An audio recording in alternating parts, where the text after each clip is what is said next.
ಪೌರ ಕಾರ್ಮಿಕರ ಸಮಸ್ಯೆಗೆ ನನ್ನ ಬೆಂಬಲ ಸದಾ ಇರುತ್ತದೆ. ರಾಘವೇಂದ್ರ ದೊಡ್ಮನಿ. ಶಿರಾಟಿ ಪಟ್ಟಣದಲ್ಲಿ ರಾಜ್ಯ ಸರ್ಕಾರ ಪೌರ ಕಾರ್ಮಿಕರ ಮುಷ್ಕರಕ್ಕೆ ಮಣಿದು ಅವರ ಎಲ್ಲಾ ಸಮಸ್ಯೆಗಳನ್ನು ಈಡೇರಿಸುವುದಾಗಿ ಭರವಸೆ ಕೊಟ್ಟ ಹಿನ್ನೆಲೆ ಶಿರಾಟಿ ಪಟ್ಟಣ ಪಂಚಾಯತ್ ಪೌರ ಕಾರ್ಮಿಕರು ತಮ್ಮ ಮುಷ್ಕರವನ್ನು ಮುಕ್ತಾಯಗೊಳಿಸಿದ್ದಾರೆ. ಈ ಕಾರ್ಯಕ್ರಮದಲ್ಲಿ ಭಾಗವಹಿಸಿ ರಾಘವೇಂದ್ರ ದೊಡ್ಮನಿ ಮಾತನಾಡಿದರೆ, ಅವರು ನಮ್ಮ ಸರ್ಕಾರ ಪೌರ ಕಾರ್ಮಿಕರು ಮತ್ತು ಇತರೆ ಹುದ್ದೆಗಳನ್ನು ಕಾನೂನು ನಿಯಮದಂತೆ ಎಲ್ಲಾ ಬೇಡಿಕೆಗಳನ್ನು ಈಡೇರಿಸುವುದಾಗಿ ಭರವಸೆ ನೀಡಿದ್ದು ಎಲ್ಲರಿಗೂ ಸಂತೋಷದ ವಿಷಯ ತಂದಿದೆ. ಹಾಗೆ ಯಾವುದೇ ಇಲಾಖೆಯ ಕಾರ್ಮಿಕರಾಗಲಿ ಮತ್ತು ಪೌರ ಕಾರ್ಮಿಕರು ಮುಷ್ಕರ ಮಾಡುವವರೆಗೂ ಕಾಯ್ದೆ ಅವರ ಸಮಸ್ಯೆಗಳನ್ನು ಅರಿತು ಪರಿಹಾರ ಮಾಡಿಕೊಳ್ಳುವುದು ಸರ್ಕಾರದ ಕೆಲಸವಾಗಬೇಕು ಎಂದು ಮಾತನಾಡಿದ್ದಾರೆ. ಹಾಗೆ ಪಿಎಸ್ಐ ಚೆನ್ನಯ್ಯ ದೇವರು ಮಾತನಾಡಿ, ನಗರ ಹಾಗೂ ಪಟ್ಟಣದ ಸ್ವಚ್ಛಂದವಾಗಿ ಕಾಣಬೇಕಾದರೆ ಅದರ ಪ್ರಮುಖ ಪಾತ್ರ ಪೌರ ಕಾರ್ಮಿಕರದ್ದು. ಪ್ರತಿ ದಿವಸ ಬೆಳಗ್ಗೆಯಿಂದ ನಗರ ಪಟ್ಟಣವನ್ನ ಶುಚಿಯಾಗಿಡುವುದು, ರೋಗಮುಕ್ತ ನಗರವನ್ನ ಮಾಡಲು ಪೌರ ಕಾರ್ಮಿಕರ ಪಾತ್ರ ಇರುತ್ತೆ. ಹೀಗಾಗಿ ಸರ್ಕಾರ ಪೌರ ಕಾರ್ಮಿಕರ ಕಷ್ಟಕ್ಕೆ ಸದಾ ಸ್ಪಂದಿಸಬೇಕು. ರಾಜ್ಯ ಸರ್ಕಾರ ಪೌರ ಕಾರ್ಮಿಕರ ಬೇಡಿಕೆ ಈಡೇರಿಸುವುದಾಗಿ ಭರವಸೆ ನೀಡಿದ್ದು ಎಲ್ಲರಿಗೂ ಖುಷಿ ತಂದಿದೆ ಎಂದು ಎಲ್ಲಾ ಪೌರ ಕಾರ್ಮಿಕರಿಗೆ ಅಭಿನಂದನೆಯನ್ನು ಸಲ್ಲಿಸಿದ್ದಾರೆ. ಈ ಸಂದರ್ಭದಲ್ಲಿ ಪಟ್ಟಣ ಪಂಚಾಯಿತಿ ಮುಖ್ಯಾಧಿಕಾರಿ ಸವಿತಾ ತಾಂಬ್ರೆ, ರವಿ ಗುಡಿಮನಿ, ಮುತ್ತುರಾಜ್ ಭವಿಮನಿ, ಮಬೂಸಾಬ್ ಲಕ್ಷ್ಮೇಶ್ವರ, ಪರಮೇಶ್ ಪರಬ್, ಚಾಂದ್ ಸಾಬ್ ಮುಳುಗುಂದ್, ಉಮೇಶ್ ತೇಲಿ, ಅರ್ಷಫ್ ಡಾಲಾಯತ್, ಪ್ರಕಾಶ್ ಬೋರ್ಶೆಟ್ಟರ್ ಉಪಸ್ಥಿತರಿದ್ದರು. Bureau report, Basavaraj Navalgund, Shiratti. ಪ್ರಥಮ ಸ್ಥಾನವನ್ನು ಗಳಿಸ್ತಾರೆ.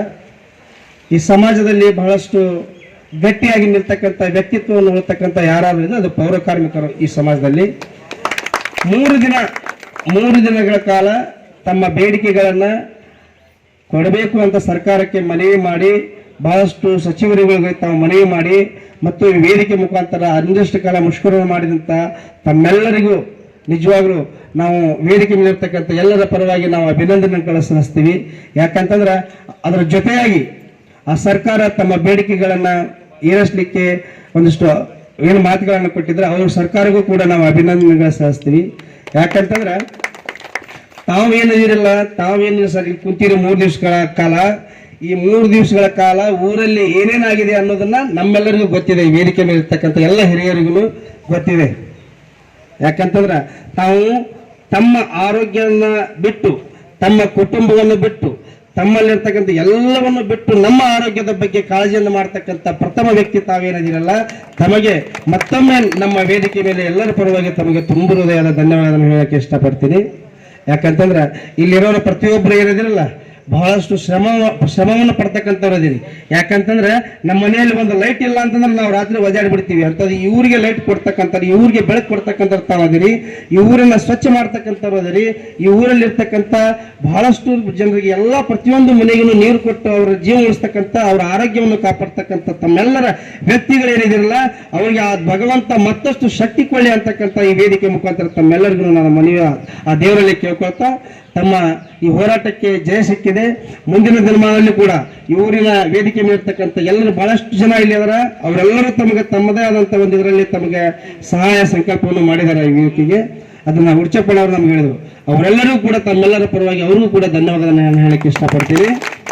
ಅದೇ ರೀತಿಯಾಗಿ ತಾವು ಕೂಡ ಆ ದೇವರು ತಮಗೆ ಆರೋಗ್ಯ ಐಶ್ವರ್ಯವನ್ನು ಕೊಳ್ಳಿ, ತಮಗೆ ಸಕಲ ಸೌಕರ್ಯವನ್ನು ಕೊಳ್ಳಿ ಅಂತ ಹೇಳ್ತಾ ಆ ದೇವರಲ್ಲಿ ಮತ್ತೊಮ್ಮೆ ವೇದಿಕೆ ಇಲಾಖೆ ವತಿಯಿಂದ ಮತ್ತು ಎಲ್ಲರೂ ಇಲ್ಲಿ ಕುತ್ಕೊಂಡಿರುವಂತ ಎಲ್ಲರೂ ಪರವಾಗಿ ನಿಮ್ಗೆ ಹೃತ್ಪೂರ್ವಕವಾದ ಅಭಿನಂದನೆಗಳು. ಯಾಕಂತಂದ್ರೆ ಒಂದು ಮನೆ ಸ್ವಚ್ಛವಾಗಿ ಇಡಬೇಕು ಅಂತಂದ್ರೆ ತುಂಬಾ ಜನರದ್ದು ಅದರೊಳಗೆ ಕಾಂಟ್ರಿಬ್ಯೂಷನ್ ಇರ್ತದೆ. ಮನೆ ಯಜಮಾನ ಅಷ್ಟೇ ಸ್ವಚ್ಛ ಮಾಡೋಕ್ಕಾಗಲ್ಲ. ಆ ಮನೆ ಅಂದ್ರೆ ಒಂದು ಕುಟುಂಬ, ಅದರೊಳಗೆ ಗಂಡನೂ ಬೇಕು, ಹೆಂಡತಿನೂ ಬೇಕು, ಮಕ್ಕಳು ಬೇಕು, ಪ್ರತಿಯೊಬ್ಬರದ್ದು ಅವ್ರದ್ದೇ ಆದಂತ ಒಂದು ರೆಸ್ಪಾನ್ಸಿಬಿಲಿಟಿ ಇರ್ತದೆ. ಈ ನಮ್ಮ ಶಿರಟ್ಟಿ ನಗರ ಅನ್ನೋದು ಒಂದು ಕುಟುಂಬ ಇದ್ದಂಗೆ. ಈ ಕುಟುಂಬದೊಳಗೆ ಯಜಮಾನರು ಇರ್ತಾರೆ, ಅಲ್ಲಿ ಕೆಲಸ ಮಾಡುವಂತ ಎಲ್ಲರೂ ಇರ್ತಾರೆ. ಅದರೊಳಗೆ ಎಲ್ರದ್ದು ಅವ್ರದ್ದೇ ಆದಂತ ಒಂದು ಕಾಂಟ್ರಿಬ್ಯೂಷನ್ ಇರುತ್ತೆ.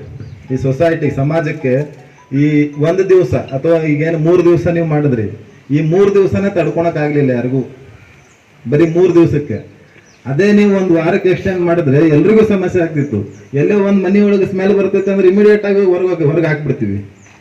ಅದು ಎಲ್ಲಿ ಹೋಯ್ತು? ರೋಡಿಗೆ ಹೋಯ್ತು. ರೋಡ್ ಅಂತಂದ್ರೆ ಈ ನಾವು ಶಿರಟ್ಟಿನ ಒಂದು ಕುಟುಂಬ ಅಂತ ತಿಳ್ಕೊಂಡ್ರೆ ಮತ್ತೆ ನಮ್ಮ ಮನೆಗೆ ಬಂದು ಬಿದ್ದಂಗೆ ಆಯ್ತಲ್ಲ. ಅದು ಆ ನಮ್ಮ ಮನೆಯನ್ನ ಸ್ವಚ್ಛ ಮಾಡುವಂತ ಕೆಲಸವನ್ನ ಯಾರು ಮಾಡ್ತಾರಪ್ಪ ಅಂದ್ರೆ, ಅದು ಯಾರಾದ್ರೂ ಮಾಡ್ತಾರ ಅಂದ್ರೆ ಪೌರ ಕಾರ್ಮಿಕರು ಮಾತ್ರ ಮಾಡಕ್ ಸಾಧ್ಯ ಅಂತ ಹೇಳಕ್ ಇಷ್ಟಪಡ್ತೀನಿ. ಅವ್ರಿಲ್ಲ ಅಂತಂದ್ರೆ ಈ ಸಿಟಿ ಒಳಗೆ ಯಾರಿಗೂ ಇರಕ್ಕೆ ಇಷ್ಟ ಆಗಲ್ಲ. ಆ ಬೀದಿ ಒಳಗೆ ಓಡಾಡಕ್ಕೆ ಯಾರಿಗೂ ಇಷ್ಟ ಆಗಲ್ಲ. ಆ ಮಾರ್ಕೆಟ್ ಒಳಗೆ ಒಂದ್ ದಿವಸ ನಾ ಬೆಳಗ್ಗೆ ನೋಡ್ತಿರ್ತೀವಿ, ಯಾವಾಗಾದ್ರು ಹೋಗ್ಬೇಕಾದ್ರೆ ಸಂಡೇ ಸಂತೆ ಆಯ್ತಂದ್ರ ನೆಕ್ಸ್ಟ್ ಡೇ ಅಲ್ಲಿ ಅಡ್ಡಾಡಕ್ ಬರೋದಿಲ್ಲ ಯಾರಿಗೂ. ಅದ್ರಾಗ ಮಳಿ ಬಂತಂದ್ರೆ ಮುಗ್ದೇ ಹೋಯ್ತು.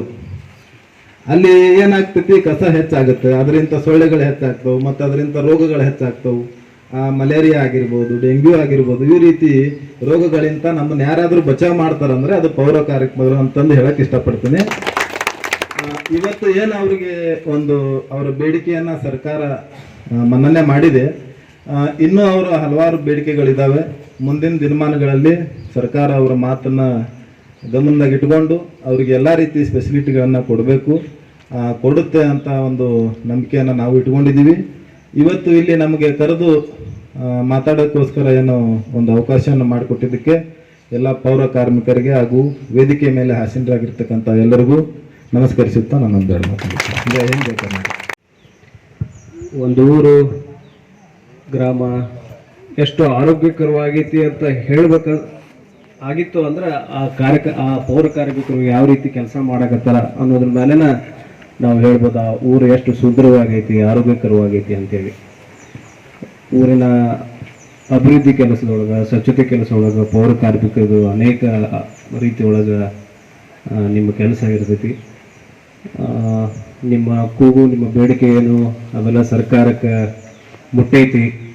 ಹಾಗಾಗಿ ಸರ್ಕಾರ ನಿಮ್ಮ ಆಲ್ಮೋಸ್ಟ್ ಎಲ್ಲ ಬೇಡಿಕೆಗಳನ್ನ ಈಡೇರಿಸೋದಕ್ಕೆ ಭರವಸೆ ಕೊಟ್ಟೈತಿ. ಹಾಗಾಗಿ ನಮ್ಮೆಲ್ಲರಿಗೆ ನಾನು ಅಭಿನಂದನೆಯನ್ನ ಜೊತೆಗೆ ನಮ್ಮ ಸರ್ಕಾರಕ್ಕೂ ಕೂಡ ಒಂದು ಆಗ್ರಹ ಮಾಡ್ತೀನಿ. ಏನಂತಂದ್ರೆ ಈ ಪೌರ ಕಾರ್ಮಿಕರಾಗಲಿ ಮತ್ತು ಯಾವುದೇ ಭಾಗದಾಗ ಕೆಲಸ ಮಾಡುವಂಥ, ಸಣ್ಣ ಭಾಗದ ಕೆಲಸ ಮಾಡುವಂಥ ಯಾರೂ ಕಾರ್ಮಿಕರು ಮುಷ್ಕರ ಮಾಡುವಂಥ ರೀತಿ ಒಳಗೆ ನಾವು ಇಟ್ಕೋಬಾರ್ದು.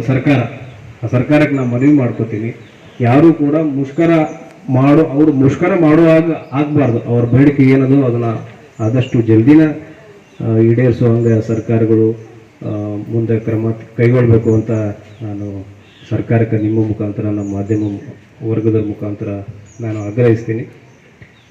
ನಿಮ್ಮ ಪೌರ ಕಾರ್ಮಿಕರ ಜೊತೆಗೆ ನಾವೆಲ್ಲ ಇದ್ದೀವಿ. ನಮ್ಮ ತಾಯಿಯವರು ಮೊನ್ನೆ ಬಂದು ನಿಮಗೆಲ್ಲ ಬೆಂಬಲ ಸೂಚಿಸಿ ಹೋಗ್ಯಾರ. ಹಾಗಾಗಿ ನಿಮ್ಮ ಬೇಡಿಕೆಗಳು ಸರ್ಕಾರಕ್ಕೆ ತಟ್ಟೈತಿ ಮತ್ತು ಭರವಸೆ ಆದಷ್ಟು ಜಲ್ದಿ ಈಡೇರಲಿ ಅಂತ ಹೇಳಿ ನಾನು ಬಯಸ್ತೀನಿ.